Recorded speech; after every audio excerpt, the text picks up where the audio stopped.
молдалар кісі қайтыс болғанда мал соймаңдар, 3 күн үйде тамақ жасамаңдар дейді. Сол дұрыс па? Қонағай жасамайды. Сен ойлап отыр ғой жаным. Сенің жағдайыңды ойлап отыр. Сенің ахуалыңды ойлап отыр. Сенің экономикалық жағдайыңды, имани жағдайыңды ойлап отыр. Енді сол молданы не істеу керек енді? Саған жақсылық айтып жатыр. Шариғатта жоқ, ысырап қылма. Сендерге қамқоршылық жасап жатқан адамды несін жамандайсың? Сіздің жағдайыңызды ойлап, бұл ысырап. Адам өліп жатқан кезде мына жақта тамақ жеп жатамыз. Өзі тамақ жеген қазақты көріп қойдыңыздар? Адам өлгенде мен сіздерге айтып берейін, мен жүрмін ғой соның ішінде. Жүрген кезде бізде тамақты спокойно жемейді біздікілер. Бүйтіп адам өлген жерде бүйтіп тамақ жесең тамақ та батпайды. Біздер отырып алып, білекті бүйтіп алып тұрып, сен тура, мен тура, қандай бопты, плов қандай бопты деген сөздерді айтады біздікілер. Кім пісірді пловты? Ана бөлмеде өлгі жатады бізде. Сол дұрыс па? Атаң қазақ солай істеген ба? 3 күн қазақ қазан көмкерген ел едік біз.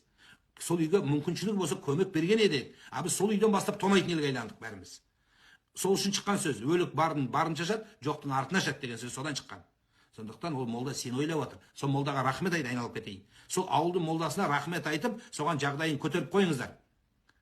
Рахмет соған. Сол молданың сөзін тыңдаған халыққа рахмет.